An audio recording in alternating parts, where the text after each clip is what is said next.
Quando meno di 2 anni fa avvenne l'eroico gesto per mezzo del quale Dragan Cigan salvò i due ragazzi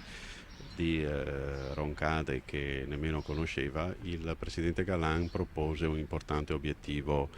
ai veneti, quello di soddisfare uno dei sogni per cui Dragan era venuto in Italia, quello di poter dare una casa e una sicurezza, una normalità di vita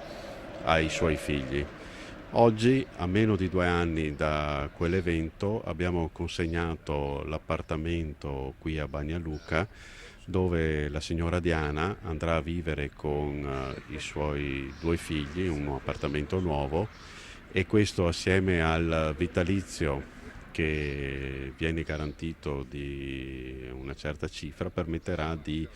arrivare, diciamo, alla maggiore età di figli senza una preoccupazione finanziaria. Un grossissimo risultato da parte delle istituzioni coinvolte, in primis la regione, ma anche i comuni di Jesolo, di San Martino di Lupari, di Roncade,